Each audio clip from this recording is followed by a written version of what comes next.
I'd like to talk a little bit though about your speaking. I mean, just the how far we've spoken so far, I can, yeah, your speaking and everything. You're just so sharp at pronunciation, etc., etc., etc. Wonderful. Can you give us some tips on all of that? What did you learn in your theater days? I mean, Mike, I'll give you a backstory. I had lack of confidence because of which I used to stammer. My English was pathetic. Okay. Because of these two things, my confidence went for six. Thanks to theater showed me that communication is not about language. It's not about your conduct. It's just about the intent. If you have the intent to connect with your audience, communicate. That is communication in short. And theater helped me to polish my skills, whether it's speaking, whether it's body language. So these are a couple of, I think the base was set in theater. I'm still doing theater, but the perspective has changed now. Initially, I used to think that, okay, I'm doing theater, I love it. But now I'm taking theater as part of my training. Because, see, if you ask any public speaking coach, they say, do this exercise, do that exercise. I realize in theater, I'm automatically doing those exercises for the last 50 years. Right. So it has given me a discipline. It has given me the right approach. And more importantly, in fact, today also, if I'm sitting here, sometimes that stammering part comes there. Sometimes I feel that, okay, my English was not so good. But at the same time, thanks to theater, I realized that it's not about these things. Yes, these are secondary, but the primary thing is the intent with which you want to communicate with your audience. Right, wow. But could you go into some of the specifics, like how can someone, for example, stop stammering? Sure. They have a stammering problem. How? So there are a couple of, I would say, not exercises, but techniques for voice, for body language. Number one is for voice. If a lot of people are fascinated with celebrities like Amitabh Bachchan because they have a heavy voice, they have a bass in their voice. Right. So if you want a bass in your voice, famous exercise which is Om. Okay, Om, we all know we chant Om, but try to chant Om from your stomach. So your voice comes from three parts: your throat, your chest, your stomach. Okay, try to throw your voice when you're saying Om. Try to do it from your stomach. That's exercise number one. And try to do it as much as possible. In one go, time yourself. Whether you're able 30 seconds, 40 seconds. Just do that every day, but yeah, empty stomach. One principle for voice is whenever you're doing any exercise for voice, you should be empty stomach. Number two is body language. Body language is all about what you're thinking here. I realize that. All these exercises, they work, but unfortunately, they're temporary. If you in your mind are confident, then automatically your body speaks like that. If you know your content, if you are, confident about your content, when you're delivering it, automatically your hands move, automatically your posture is upright. And number three technique, which I would say, in fact, this is a tip for all the aspiring public speakers, be shameless. Be shameless in the sense, the biggest obstacle that we have is the initial fear of public speaking. What will people say? Fear of being judged. What if I'm not able to prove myself, etc., etc. The more exposure you get, the lesser are your chances to move up. More exposure, so you have to be shameless. Initially, I used to stumble. So whenever I used to go on stage, people used to laugh. A lot of people say that you can sit down. Enough is enough. But I was shameless. That okay, I'll keep going no matter what. I'll give a deaf ear to them. And slowly and gradually, people started to accept. And my stammering also reduced automatically. Because I got the confidence that yes, I can speak in front of people. No, could you speak about how the differences between various platforms to speak? For example, stage, from what little I know, stage requires you to have big, expansive hand movements, even facial gestures, and all of that. In the film, because your face is so much magnified on the big screen, just small expression might do directions. Yeah. And I have no idea actually about podcasts, what the proper techniques for podcast sort of mannerisms are. Could you speak a little bit on all of that? Sure. So when we talk about a one-on-one conversation, you can be very much natural in that. You don't have to think. Right. When you're on stage, you have to be overly expressive. Why? Because someone is sitting far. Yeah. So if you want to emote your emotions properly, because if you're on stage and if you are not able to emote yourself, you're not doing justice to the stage. So therefore, overly maybe in theater we have this famous line that you have to be overly expressive. Right. If you are in general life you are 50, you have to go to India 90 because the stage demands that. And with respect to camera, like we are doing the podcast, your micro expressions play a huge role. For example, if I'm sitting like this, if I'm doing theater and if I have to show anger, I will properly make an expression like this and talk to you like this. But if I am in a podcast, a little expression, just a sudden change can make the whole difference. So you have to just understand it's common sense, Right. because camera is zooming on your face. But the problem with micro expressions is they are very much subconscious and they happen by themselves unless you practiced and trained a lot. So, and most people aren't even aware. Most communication, I think the numbers 85% of communication is through micro expressions and body language, nonverbals, and then the only 15% is verbals, apparently. So, yeah. Tell me a little more about TEDx. I have a dream of one day doing just one TEDx, but you've done 17. So help me out here. How does one get invited to be on TEDx or So I'll just simply to tell how does TEDx work. So TED is the mother body. TEDx is the child brain, I would say, the child company, which is around the globe. Right. It works on the licensee model. Hmm. Different institutions, different colleges apply for this license. And if they get a license, I think almost 10 to 15% colleges get the license for a year. In a year, you have to conduct a TEDx talk. So when a college or an institution is conducting a TEDx talk, they're looking for speakers in common areas. For example, environment, technology, uh, films, music, business. Here there are 7 to 8 common areas. They're looking for these speakers. The catch is that based upon your industry, you have to choose a platform. For example, in our case, we are both from the cyberspace. In common parlance, if a person is searching for a cybersecurity professional, the first platform is LinkedIn automatically. You won't see cybersecurity professionals be active on Instagram as such. Obviously, there are exceptions. But on the other hand, if I have to find someone like a musician, I would go on Instagram. Instagram So, or YouTube? exactly. So, I would say tip number one is pick a platform and establish your authority there. Your profile should look like you are an authority. Now, I'm not saying you have to speak it. I'm not saying that. But at least you can properly structure your profile. The first bio, for example, LinkedIn. I think out of 17 of my TEDx's, 15 of them are thanks to LinkedIn. Because I was able to, structure my profile accordingly. Whenever I used to ask these organizers, आपने क्या देखा? What was the first thing you saw in my profile? They said we didn't even have a look at your profile properly. We just saw the bio, the initial bio, 3 to 4 liners, and the couple of pictures. In LinkedIn also below there's this featured section where you can feature your posts. Because see, if you understand the psychology of the organizers, the more easier you are making their lives, the higher are your chances to get them. So if you're putting all the major things in your bio, your subjects, your topics, and what kind of things, like if you've owned my bio, I have put in catchy words such as Harvard, Forbes, AI. These catchy words are more than enough for people to understand that okay, this person works in the AI space and he has gone to these different forums to speak. So these are a couple of things which you can use. With regards to TEDx, one scam I would like to highlight, which a lot of people don't know, they think that you have to give money to get on the TEDx stage. And there is a huge scam which is happening around. They say that you have to give 2 to 3 lakhs to get on the TEDx stage. Even if you give the money and somehow your speech is there, after 1 week or 2 weeks, it goes out. Right. Because it is not being licensed from the main headquarters. Therefore, the biggest myth I would like to clarify here is that TEDx doesn't give you money.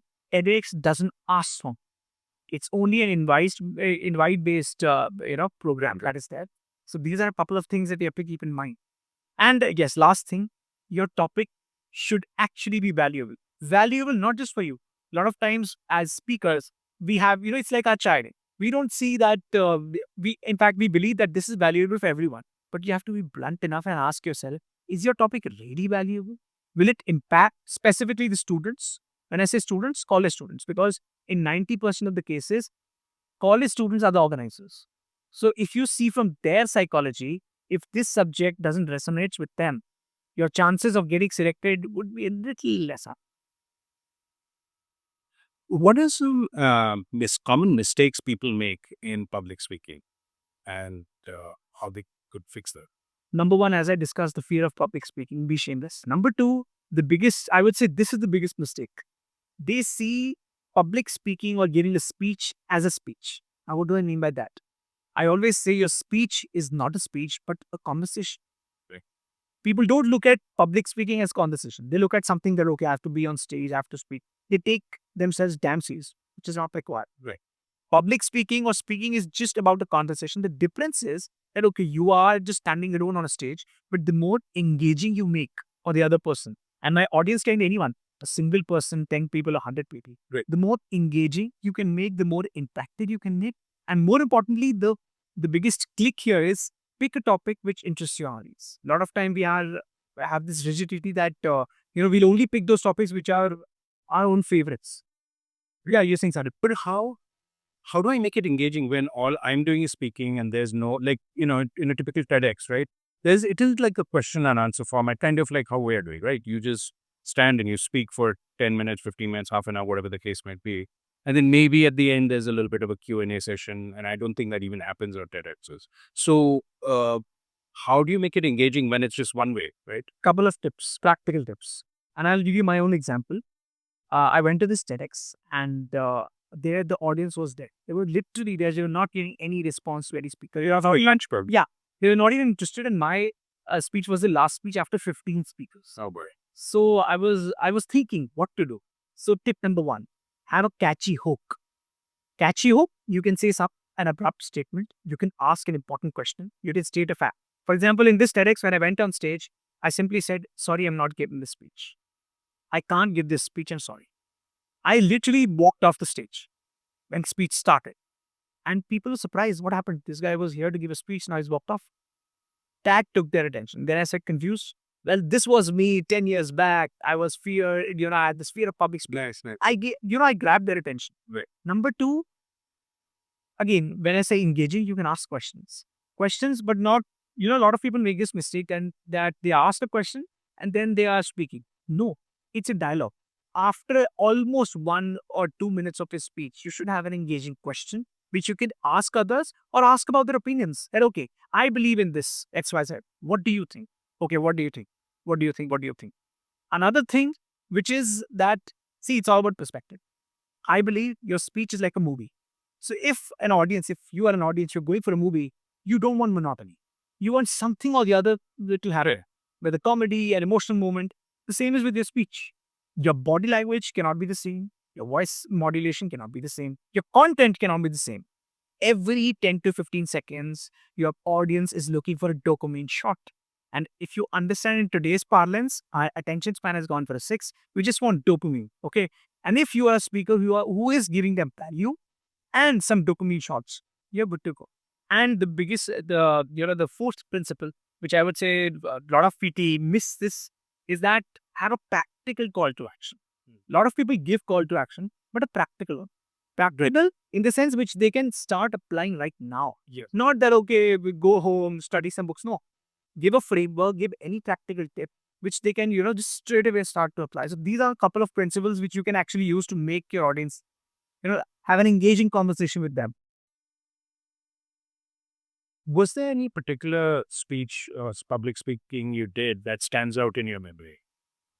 Yes, I remember once. So I was in my 11th standard. I had just started going to schools to speak about cyberbullying. So I went there, and at that time also I was just tackling with the stammering thing. So I was speaking, and somehow I think I forgot my content. I got nervous. And because of nervousness, I started to stammer, evidently. And these children, being children, they started to laugh. Yeah. At that moment, I think I took 5 to 10 seconds. I was just standing still because I was shocked what to do. I was frozen on stage because I have forgotten my content. I've started to stammer. My biggest fears are there. People are laughing also. But those 10 seconds were, I think, a game changer. Something happened and I just took off from there. And the next half an hour, stammering only, I was speaking, interacting with them, this and that. And after half an hour, they were completely hooked. That's where I realized that, you need those moments to realize that even if you have those weaknesses, that's fine.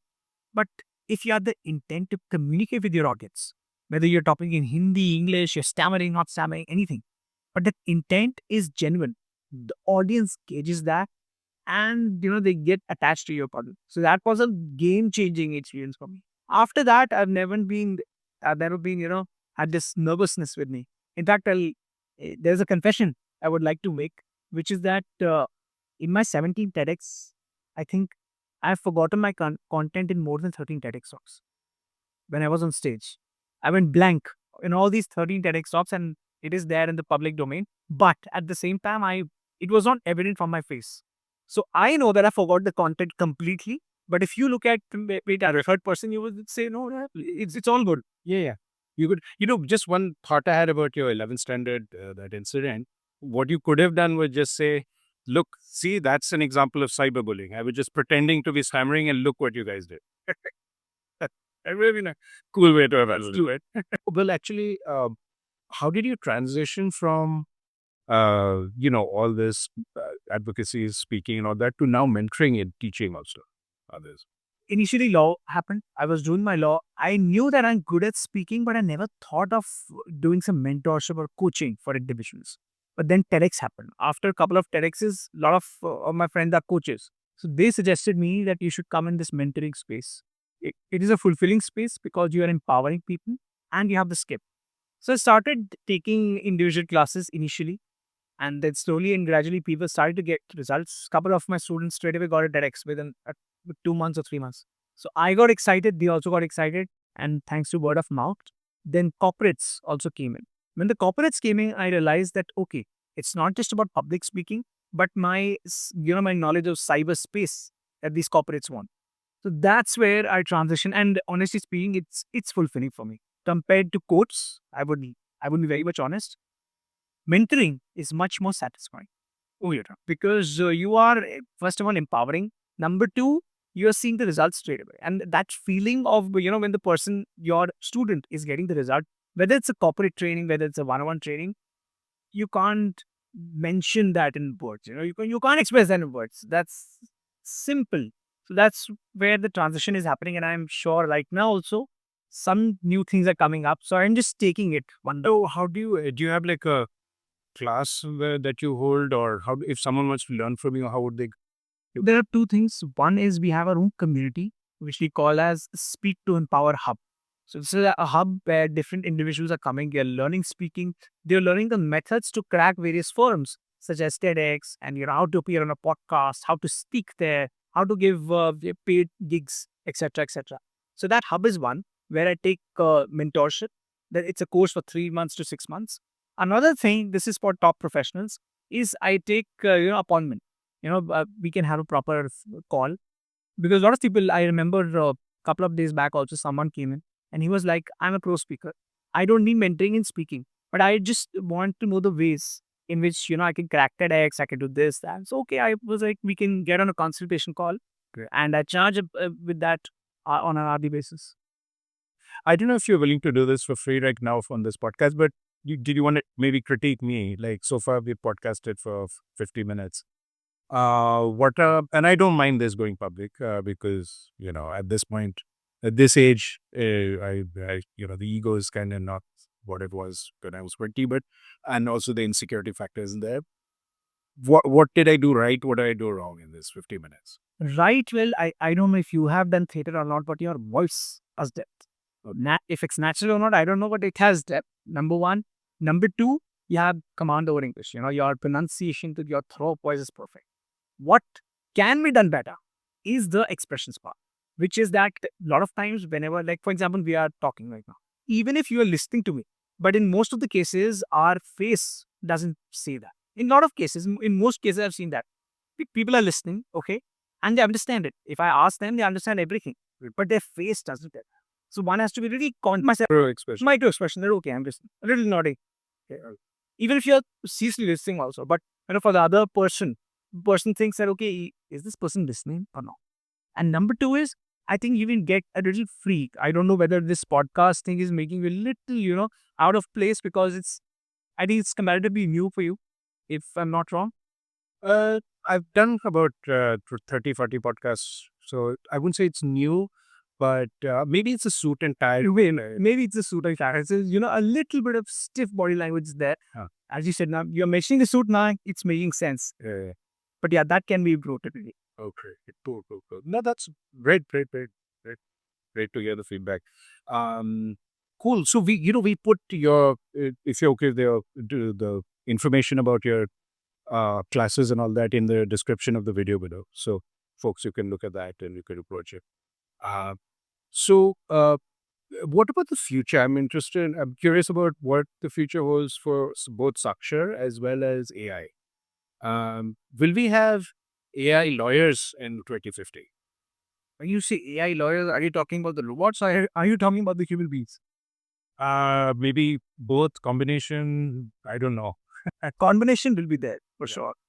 But I would say that if right now we are mindful, if right now we are able to see the future and get prepared, then in the future, we will be the ones who will govern AI. See, you can't run away from it. You can't run away. A lot of people say that quit AI, you can't.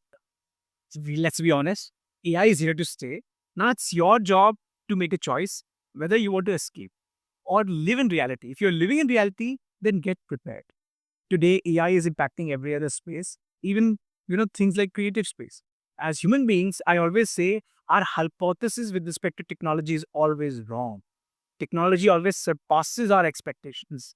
We think that okay, a lot of people when ChatGPT came in, even the stalwarts of this industry never knew that AI would take such a huge jump in the next 3 years. So therefore, if our hypothesis is wrong, so as a matter of fact, this shows that we need to get more prepared. Whatever we are thinking today that okay, 2050 we'll have this, that, you don't know what will happen, and you should be prepared for the unprepared. Okay, but what you do know, the unknown part.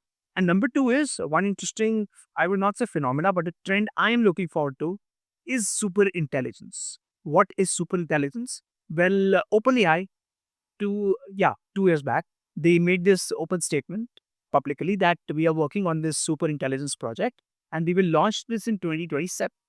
A couple of months back, when they were asked the same question, they said, we will launch this project before 2030. But what is super intelligence? Yeah. What is it? Well, AI has different levels.